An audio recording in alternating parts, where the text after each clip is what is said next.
Shri George Joseph, ഒരുപക്ഷെ ഞാൻ നേരത്തെ ഉന്നയിച്ച ആ ദുരൂഹതകളിൽ താങ്കളുടെ സ്പെക്കുലേഷൻസ് എന്താണ്?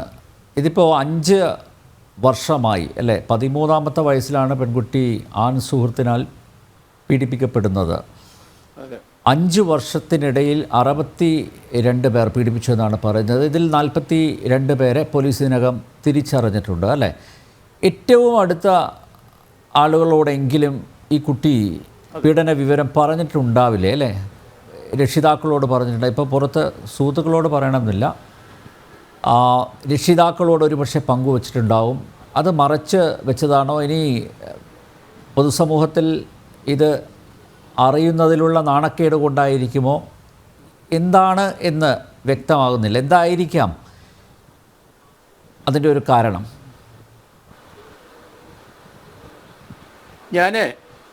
ഞാനിത് വ്യത്യസ്തമായിട്ടാണ് ചിന്തിക്കുന്നത്. ഈ ദളിത് കുട്ടി അല്ലെങ്കിൽ SC/ST വിഭാഗത്തിൽപ്പെട്ട ഈ കുട്ടി അത് വളർന്നു വന്ന സാഹചര്യം, അവരുടെ മാതാപിതാക്കളുടെ വിദ്യാഭ്യാസ യോഗ്യത, ഇതെല്ലാം നമ്മൾ പരീക്ഷിക്കണം. കാരണം സമൂഹത്തെ ഭയപ്പെട്ടാണ് അവർ ഇന്നും ജീവിക്കുന്നത്. ഇതിപ്പം നമ്മൾ പത്തനംതിട്ടയിലെ മാത്രം ഇതുപോലെ ധാരാളം കേസുകൾ നമ്മുടെ ഗ്രാമപ്രദേശങ്ങളിലുണ്ട്. അതിലോട്ടൊന്നും നമ്മൾ ചെന്നിട്ടില്ല. ഇതുപോലത്തെ ദുരനുഭവങ്ങൾ വളരെയധികം കുട്ടികൾക്കുണ്ട്. അപ്പോൾ അതിലോട്ടൊക്കെ പോലീസും നാട്ടുകാരും സാമൂഹ്യ പ്രവർത്തകരൊക്കെ പോകണം. എങ്കിലേ ഈ ഒരു കമ്മ്യൂണിറ്റിയിലുള്ള ഈ ഒരു കുട്ടിയുടെ കാര്യം തന്നെ ആലോചിച്ച് നോക്കിയുള്ളൂ. 2019 അതിന് 13 വയസ്സെത്തി. കായിക രംഗത്ത് ശോഭിക്കാൻ തക്ക രീതിയിൽ ഒരു ജീവിതമാർഗം തുറക്കുന്നതിന് വേണ്ടിയിട്ട് ആ കുട്ടി പോയി. ആ സമയത്ത് കായിക അധ്യാപകരും ആ കായികാധ്യാപക സഹപാഠികളൊക്കെ കുട്ടിയെ പതുക്കെ പീഡിപ്പിക്കുകയാണ്. ഒരാൾ ഈ കുട്ടിയെ ദുരുപയോഗം ചെയ്ത് അതിനുശേഷം കുട്ടിയുടെ അന്നേരം കുട്ടിയോട് പറഞ്ഞിരിക്കുന്നത് ഞാൻ അവളെ നിന്നെ വിവാഹം ചെയ്തോളാം എന്ന് പറഞ്ഞ് അതിനെ പ്രേരിപ്പിച്ച് ആ കുട്ടിയെ ആ പീഡനത്തിന് വിധേയമാക്കി അതിൻ്റെ ഫോട്ടോ അയാളെടുത്ത് അതിനുശേഷം പല പ്രാവശ്യവും അയാൾ ആ കുട്ടിയെ ഈ വിധേയമാക്കുന്ന ഈ ഫോട്ടോ കാണിച്ചിട്ടാണ്. ആ ഫോട്ടോ ഇയാൾ കുറേ സമയം കഴിഞ്ഞപ്പോൾ അയാളുടെ കൂട്ടുകാരെ കാണിച്ചു. അവരും പതുക്കെ ഈ ഫോട്ടോ കാണിച്ച് ആ കുട്ടിയെ പീഡിപ്പിച്ചു. കാരണം അതിനെ ഭയപ്പെടുത്തി. അങ്ങനെയാണ് ഇപ്പോൾ ഏകദേശം 62 അല്ല 64 പേരുണ്ടെന്ന് പറയുന്നത്. കാരണം മെച്യൂരിറ്റി വന്ന ശേഷം അല്ലെങ്കിൽ 18 വയസ്സാകാറായപ്പോൾ ആ കുട്ടിയെ അത് CWCയിലെ അവർ ഈ കുട്ടി അത് അങ്ങനെ ബന്ധപ്പെട്ട ആൾക്കാരോട് പറഞ്ഞപ്പോൾ CWCയിലെ സൈക്കോളജിസ്റ്റ് അവിടെ വന്ന് ആ കുട്ടിക്ക് വേണ്ടതായ ധൈര്യം കൊടുത്തു. അങ്ങനെയാണ് ആ കുട്ടിയെ ഇത് തുറന്ന് പറയാൻ കാരണം. അല്ല, ഇത് പറയില്ല. സൂര്യനെല്ലി കേസിനകത്ത് നമുക്കറിയാമല്ലോ, ആ കുട്ടി പല ഭാഗത്തും അതിനെ കൊണ്ട് വിറ്റു. അവസാനം ആ കുട്ടി അത് പറഞ്ഞു തുടങ്ങിയപ്പം പലരും അപ്രത്യക്ഷമായി. അതിനകത്ത് എത്രയോ ക്യാരക്ടേഴ്സാണ്, വലിയ പ്രായമുള്ളവരും വിദ്യാഭ്യാസമുള്ളവരും വക്കീലന്മാരൊക്കെ ആ കൊച്ചിനെ ദുരുപയോഗം ചെയ്തിട്ടുണ്ട്, നമ്മൾ കണ്ടു. ഇവിടെ ഈ കുട്ടിയെ ഒരിക്കലും ഞാൻ കുറ്റപ്പെടുത്തില്ല. കാരണം ധാരാളം കേസുകളൊന്നും ഇതുപോലെ നമ്മുടെ സമൂഹത്തിൽ നടന്നുകൊണ്ടിരിക്കുന്നത്, അതൊന്നും വെളിച്ചത്തോട്ട് വരുന്നില്ല എന്നാണ് ഞാൻ പറയുന്നത്. കാരണം നമുക്ക് വാളയാർ കേസിൽ അറിയാമല്ലോ, ആ കേസ് 13 വയസ്സുള്ള കുട്ടി ആത്മഹത്യ ചെയ്ത് പോട്ടെ, 9 വയസ്സുകാരി എങ്ങനെയാണ് ആത്മഹത്യ ചെയ്യുന്നത്? ഇന്നും അത് ദുരൂഹമായിട്ട് നിൽക്കുകയാണ്. അതിൻ്റെ CBI അന്വേഷണത്തിനോട് ഞാൻ യോജിക്കുന്നുമില്ല. കാരണം ആ കുട്ടിയെ ഹോമോസെക്ഷുവാലിറ്റി അല്ലെങ്കിൽ ആ കുട്ടിയെ ചില വൃത്തികെട്ട രീതിയിൽ അതിനെ ഉപയോഗിച്ച ശേഷം അതിനെ കെട്ടിത്തൂക്കി എന്നുള്ളതാണ് അതിൻ്റെ ഞാൻ മനസ്സിലാക്കിയിരിക്കുന്നത്. പക്ഷെ നമുക്ക് നീതി കാണിക്കാൻ പറ്റിയില്ല. ഇവിടെ ഇപ്പം ഏകദേശം 64 പേരുടെ പേരാണ് പറയുന്നത്. 42 പേരെ മനസ്സിലായിട്ടുണ്ട്. ചില ആൾക്കാരുടെ പേര് ആ കുട്ടിക്ക് അറിയത്തില്ല, അതിന് മനസ്സിലാക്കി എടുക്കാമെന്ന് ആ കുട്ടി പറഞ്ഞിട്ടുണ്ട് CWCയിൽ.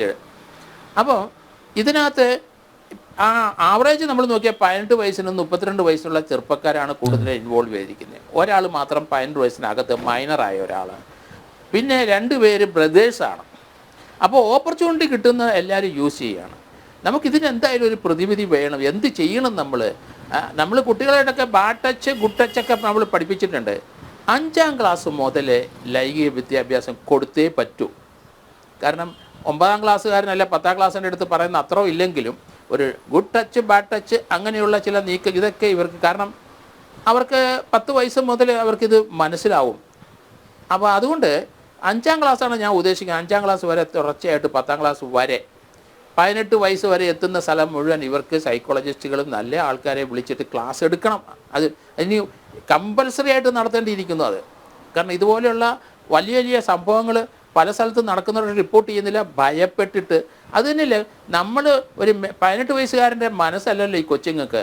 അതിനെ പീഡിപ്പിച്ചതിൻ്റെ ദൃശ്യം അതിനെ കാണിച്ചു കഴിയുമ്പം അതിന് ഭയമാണ്. അതിന് നിയമത്തെപ്പറ്റിയൊന്നും അറിയില്ല, എന്ത് ചെയ്യണമെന്നറിയില്ല. ആ കൺഫ്യൂഷനിൽ ആ കൊച്ചിനെ ദുരുപയോഗം ചെയ്തുകൊണ്ടിരിക്കുന്ന കാഴ്ചയാണ് നമ്മൾ കാണുന്നത്. നമുക്ക് ഏതായാലും ഇത് തീർച്ചയായിട്ടും ഈ ഒരു കേസ് വന്നതോടുകൂടി ഇന്ത്യയിൽ എനിക്ക് തോന്നുന്നില്ല 64 പേര് പീഡിപ്പിച്ച ഒരു കേസ് റിപ്പോർട്ട് ചെയ്തിട്ടുണ്ടെന്ന്. കാരണം 10-16 പേരൊക്കെ നമ്മൾ കണ്ടിട്ടുണ്ട് സൂര്യനിലെ കേരളത്തിൽ തന്നെ. ഇത്രയും 64 പേര്, ഇനി ഇതിൻ്റെ സംഖ്യ കൂടാം. കാരണം ഏകദേശം ആ കുട്ടി 13 വയസ്സ് മുതൽ 18 വയസ്സ് എന്ന് പറയുമ്പം ഏകദേശം 1800 ദിവസങ്ങളോളം അതിൻ്റെ ഇടയ്ക്കാണ് ഈ പീഡനങ്ങളെല്ലാം നടന്നതെന്നാണ് എനിക്ക് തോന്നുന്നത്. അപ്പോൾ അതുകൊണ്ട് ഇതിനകത്ത് പുതിയ പുതിയ കഥാപാത്രങ്ങൾ വരും, തീർച്ചയായിട്ടും വരും. പക്ഷേ ഇപ്പോഴെങ്കിലും അത് പറഞ്ഞല്ലോ ആ കുട്ടി. അത് പറയാൻ അതിനൊരു മാനസികമായ നല്ല CWCക്കാർ വളരെയധികം അതിന് സപ്പോർട്ട് കൊടുത്ത് അതിനെ ഇപ്പം മകളെ അവിടെ പ്രത്യേക ഇതിലോട്ട് ഷിഫ്റ്റ് ചെയ്തു. കുട്ടിക്കൊരു കോൺഫിഡൻസ് വന്നു. കാരണം ഈ സ്പോർട്സ് രംഗത്ത് ധാരാളം ഇതുപോലെയുള്ള വൃത്തികേടുകൾ എത്രയോ കേസുകളുണ്ട്. കുട്ടികൾ അഭിമാനം ഓർത്തിട്ട് അത് മിണ്ടാതിരിക്കുകയാണ്. പല കുട്ടികളുമുണ്ട്. അത് റെസ്ലിംഗ് ഉൾപ്പെടെ അങ്ങനെയുള്ള പല സ്ഥലത്ത് എത്രയോ കേസുകൾ കോച്ചസ് പീഡിപ്പിക്കുന്നത് നമ്മൾ കണ്ടിരിക്കുന്നു. അപ്പോൾ ഇതിന് നമുക്ക് തീർച്ചയായിട്ടും കുറേയൊക്കെ നമുക്ക് കൺട്രോൾ ചെയ്യാൻ പറ്റും. നമ്മുടെ വിദ്യാഭ്യാസ രീതികൾ, കുട്ടികൾ, മാതാപിതാക്കൾ ശ്രദ്ധിക്കണം. കാരണം ഈ കുട്ടിയുടെ മാതാപിതാക്കളെ ഞാൻ കുറ്റപ്പെടുത്തത്തില്ല. കാരണം അവർ കൂലിപ്പണിക്കാരാണ്, കഴിയാൻ നിവൃത്തിയില്ലാത്തവരാണ്. ഈ കുട്ടിക്ക് മൊബൈലില്ല, പിതാവിൻ്റെ മൊബൈലിൽ വിളിക്കുകയാണ്. പിതാവിൻ്റെ കൂട്ടുകാരും ആ കുട്ടിയെ പീഡിപ്പിച്ചിട്ടുണ്ട്. കാരണം അങ്ങനെ ആ പിതാക്കന്മാർ നമ്മളെപ്പോലെ വിളവ് പഠിച്ചവരൊന്നും ആയിരിക്കത്തില്ല, പാവങ്ങളാണ്. അവർക്ക് പല ആൾക്കാരുമായിട്ട് ബന്ധപ്പെടും. കാരണം അവരുടെ ജീവിത രീതി അങ്ങനെയാണ് പോകുന്നത്. അങ്ങനെ മിസ്യൂസ് ചെയ്യുന്നുണ്ടെന്ന് മാതാപിതാക്കൾ അറിയില്ല. ഇപ്പം വാളയാർ കേസിനകത്ത് അമ്മയെ അവർ മനസ്സിലാക്കിയാൽ കൂലിപ്പണിക്ക് പോകുന്നവരാണ്. കൂലിപ്പണിക്ക് പോകാൻ കുട്ടികൾ തന്നെയാണ് വീട്ടിൽ. അവിടെ പലരും കയറി അതിനെ മിസ്യൂസ് ചെയ്താണ് അത് നടന്നത്. അവരെ എങ്ങനെ കുറ്റപ്പെടുത്താൻ പറ്റും നമുക്ക്? ഇവിടെ അത് തന്നെയാണ് എനിക്ക് തോന്നുന്നത്. ജോർജ് ജോസഫ്, നേരത്തെ ഡോക്ടർ സോയ പറഞ്ഞത്, അതായത് ഇത്തരം പരാതികളുമായിട്ട് പോലീസ് സ്റ്റേഷനുകളിലേക്ക് പോകുമ്പോൾ പ്രതീക്ഷിക്കുന്ന നീതി ലഭിക്കുന്നില്ല, പോലീസ് അവധാനതയോടെ ഈ വിഷയം പരാതി കൈകാര്യം ചെയ്യുന്നില്ല എന്നുള്ളൊരു ആക്ഷേപമുണ്ട്. പോലീസിൻ്റെ റോൾ എന്തായിരിക്കണം? അത് കൃത്യമായിട്ട് അവർ നിർവഹിക്കുന്നുണ്ടോ? അതോ ഇതൊക്കെ ഒറ്റപ്പെട്ട സംഭവങ്ങൾ എന്ന രീതിയിൽ ലാഘവത്തോടെയാണോ കൈകാര്യം ചെയ്യുന്നത്?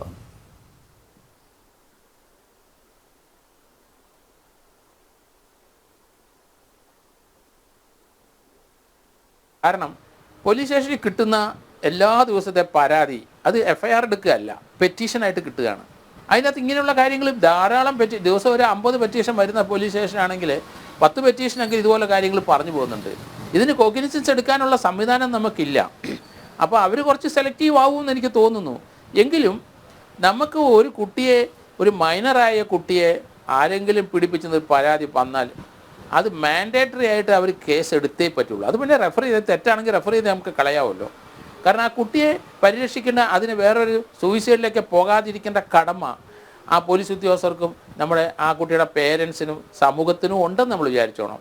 അപ്പോൾ അങ്ങനെ വരുന്ന കേസുകൾ തീർച്ചയായിട്ടും പോലീസ് കേസ് എടുക്കണം. കാരണം ചില കേസിനകത്ത് വെറുതെയെങ്കിലും ഇങ്ങനെ പറഞ്ഞു പോകുന്ന ധാരാളം പെറ്റീഷൻസ് പോലീസ് സ്റ്റേഷനിൽ വരുന്നുണ്ട്, അത് നമുക്കറിയാം. അവർ അതുകൊണ്ട് ചില കേസങ്ങ് എടുക്കുന്നുള്ളൂ എന്ന് തോന്നുന്നു എനിക്ക്. കാരണം വർക്ക് ലോഡ് വളരെ കൂടുതലാണ്.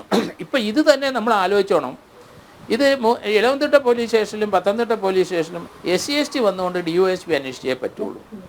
ഇതിനകത്ത് 64 കേസ് എടുക്കേണ്ടി വരും. അല്ലെങ്കിൽ എങ്ങനെയായാലും ഒരു 10-40ഓളം കേസുകൾ എടുക്കണം.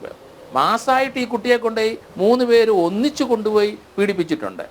അപ്പോൾ അതിനൊരു കേസിനകത്ത് നമുക്ക് ആ 3 പേരെ ഉൾപ്പെടുത്താൻ പറ്റും. അതേ സമയത്ത് ഇൻഡിവിജ്വലായിട്ട് ഓരോരുത്തർ പോയി ഈ കുട്ടിയെ പീഡിപ്പിച്ചത് ഇൻഡിവിജ്വലായിട്ട് ഒരു FIR എടുത്തേ കിട്ടൂ. ഇലവന്തിട്ട പോലീസ് സ്റ്റേഷനിൽ ഇപ്പോൾ 2 എണ്ണം എടുത്തു, പത്തനംതിട്ടയിൽ ഇപ്പം 3 എണ്ണം എടുത്തു, 5 FIR ആയെന്നാണ് ഞാൻ മനസ്സിലാക്കുന്നത്. അത് മുഴുവൻ ഏതായാലും ഒരു DOSP അന്വേഷിച്ച് നോക്കുള്ളൂ. SC/ST ആക്ട് വരുന്നതുകൊണ്ട് DOSP വന്നേ പറ്റുള്ളൂ. അപ്പം പോലീസ് പല സന്ദർഭത്തിൽ അവർക്ക് വർക്ക് ലോഡ് ഭയങ്കര കൂടുതലാണ്, അതൊന്നാലും ശരി. എങ്കിലും പോലീസ് ഉദ്യോഗസ്ഥ SHOമാർ കൃത്യമായിട്ട് ഇതുപോലെ പ്രത്യേകിച്ച് പാവങ്ങളായി വരുന്നവർക്ക് ഒരു ആശ്രയമില്ല, ആകെയുള്ളത് പോലീസാണ്. അതുകൊണ്ട് പോലീസിലെ സർക്കാർ ആവർത്തിച്ച് പറയുന്നത് സ്ത്രീ സുരക്ഷയ്ക്കാണ് ഏറ്റവും വലിയ പ്രാധാന്യം കൊടുക്കുന്നതെന്നാണ്. സ്ത്രീ സുരക്ഷയാണ് നമ്മുടെ അജണ്ട എന്ന് പറഞ്ഞാണല്ലോ ഈ സർക്കാർ മുന്നോട്ട് പോകുന്നത്. സ്ത്രീകളുടെയും കുട്ടികളുടെയും പ്രശ്നങ്ങൾ അത് കൈകാര്യം ചെയ്യാൻ മാത്രമല്ല അത് മനസ്സിലാക്കാനൊക്കെ പ്രത്യേക സംവിധാനമൊക്കെ ഏർപ്പെടുത്തിയിട്ടുണ്ടല്ലോ. അപ്പോൾ അങ്ങനെ ഒരു അലംഭാവം പോലീസിൻ്റെ ഭാഗത്തുനിന്ന് ഉണ്ടാവണമെങ്കിൽ അത് തിരുത്തേണ്ടത് ആഭ്യന്തര വകുപ്പല്ലേ, ഉത്തരവാദപ്പെട്ട ആളുകളല്ലേ?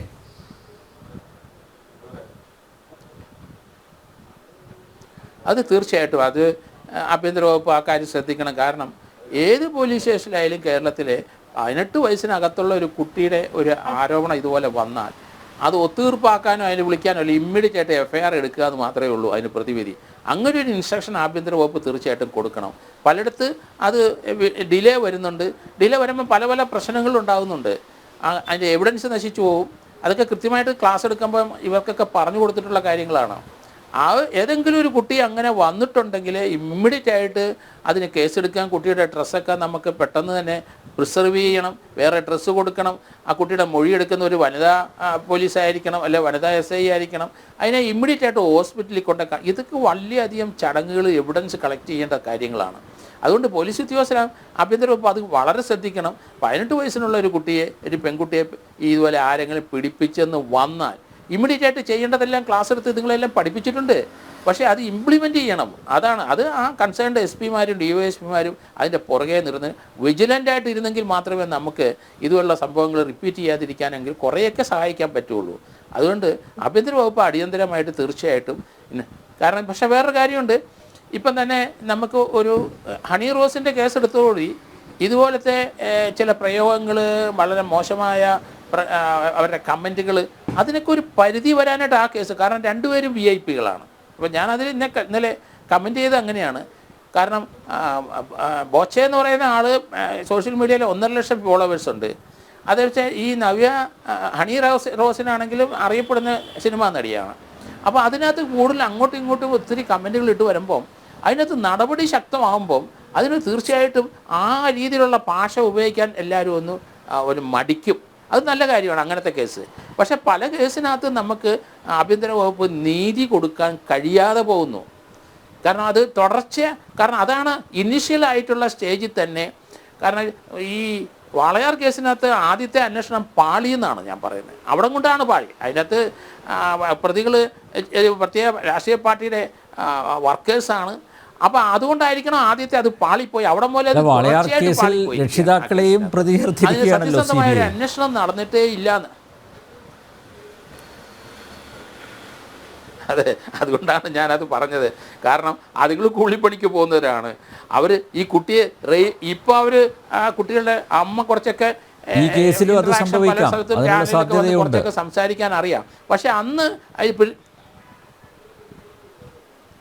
അത് തീർച്ചയായിട്ടും അതാണ്. ഇത് നമ്മൾ വിജിലൻ്റ് ആയിരിക്കണമെന്ന് ഞാൻ പറയുന്നത്. ഇങ്ങനെയുള്ള സന്ദർഭങ്ങളിൽ ഏത് രാഷ്ട്രീയ പാർട്ടിയായാലും സാമൂഹ്യ പ്രവർത്തകരൊക്കെ വിജിലൻ്റ് ആയിരിക്കണം ഈ കേസിൻ്റെ. കാരണം ഇതിന് കൃത്യമായ രീതിയിലുള്ള അന്വേഷണം മുന്നോട്ട് പോകണം. അവരെ കൺവിക്റ്റ് ചെയ്യണം. അവർക്ക് എതിരെ കൃത്യമായ രീതിയിലുള്ള കുറ്റച്ചാർജ് കൊടുക്കണം. അത് മോണിറ്റർ ചെയ്യാൻ. കാരണം ഇതിനകത്ത് ഇപ്പോൾ 64 കേസിനകത്ത് തീർച്ചയായിട്ടും ഒരു DYSPക്ക് തന്നെ ഇത് ചെയ്യാൻ പറ്റുമെന്നില്ല. അത് ഡിവൈഡ് ചെയ്ത് വേറെ DYSPമാരും കൂടെ. കാരണം പത്തനംതിട്ട ജില്ലയിൽ 3 DYSPമാരുണ്ട്. 3 പേരും നേതൃത്വത്തിൽ ഇത് ഡിവൈഡ് ചെയ്ത് കൊടുത്തേ പറ്റുള്ളൂ. ഒരാൾക്ക് ഒരു 16 കേസ് ഒരാൾക്ക് കൊടുത്തിട്ട് അങ്ങനെ പോകണം. അത് അല്ലെങ്കിൽ ഇതിനകത്ത് നീതി നടപ്പാക്കാൻ ഒരു DYSPക്ക് കഴിയില്ല. അതുകൊണ്ട് അതിശക്തമായ നടപടി ഗവൺമെൻറ് എടുക്കാൻ ഉദ്ദേശിക്കുന്നുണ്ടെങ്കിൽ ഈ കേസുകൾ 3 DYSPമാർക്ക് ഡിവൈഡ് ചെയ്ത് കൊടുക്കണമെന്നാണ് ഞാൻ പറയുന്നത്.